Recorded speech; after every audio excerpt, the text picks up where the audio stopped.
moral only makes you a loser if you don't have the other components. It's not an either or thing. Life is and. It's not either or, it's and. You need a group.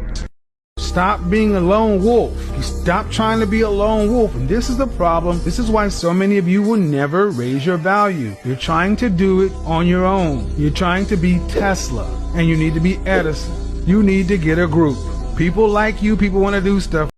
It is a condition where you will fight back, which is the number condition where masculinity is a problem, because it is a condition where you will fight back, which is the number one thing that they never wanted. Where there are masculine men, there are safer environments. And what do I mean? This whole toxic masculinity farce that people try to toss out here. The term toxic masculinity came from two Caucasian men. There we go again. Shepard Bliss and Robert J. Stoller. Number two, if that term came out and then it became overshadowing of what masculinity is, it blurs the lines of what masculinity is and what it is not. So now what people perceive as masculinity is putting their hands on a woman. That's masculine. No, that's not what masculinity is. Masculinity would prevent a man from putting his hands on his woman. Masculinity protects the community. Masculinity raises and respects children. Masculinity secures women. Masculinity makes it to where you're not gonna step over here and not get checked if you don't operate properly. That's what masculinity is. Toxicity is the opposite of masculinity. You can't even put those together, because the other thing is, you knew it was an agenda because you never hear people talk about toxic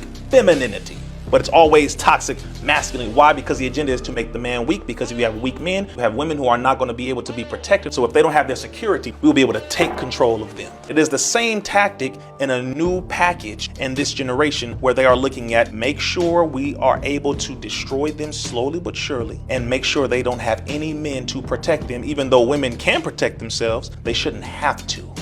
Well, I think the basic reason or symptom or proof for the racism of the Christian church is the simple fact that white people have pretended for so long that Jesus was white, and that they've had the necessity to interpret Jesus as being white, when essentially white Christianity is racially, is historically false and theologically absurd, and practically, in terms of its effect on black people, it's a debasing institution that enslaves black people.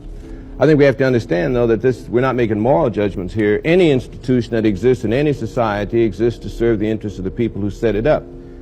And Christianity began as a black man's religion. It's an African religion.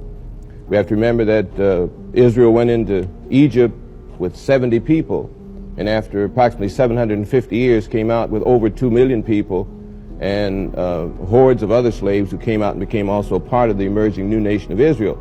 So Israel, the biblical Israel, was a black nation, an African nation that came out of Africa and kept constant ties with Africa. And so we have to remember then that Jesus was a black Messiah, not a white Messiah, and he comes out of the whole historical background of Africa, of African traditions, of African history, of African culture, the concept of communalism, the concept of the chosen people, the concept of kingdom of God on earth. All these things were out of African tradition, not out of the white man's tradition. And Jesus was essentially a revolutionary Messiah who was trying to lead a black people in a revolt, in a struggle and conflict with a white Gentile oppressor. So the whole church has to be viewed from the point of view of the white oppressor. The white oppressor has one kind of Christianity, has one kind of church. The black church has to become independent and go back to the historic African roots of Christianity, because the slave church that the white man set up for black people tends to continue the enslavement of black people. So the black church has to become again a revolutionary instrument in the hands of black people, controlled by black people, fighting as Jesus fought for the liberation of black people against white Gentile oppression.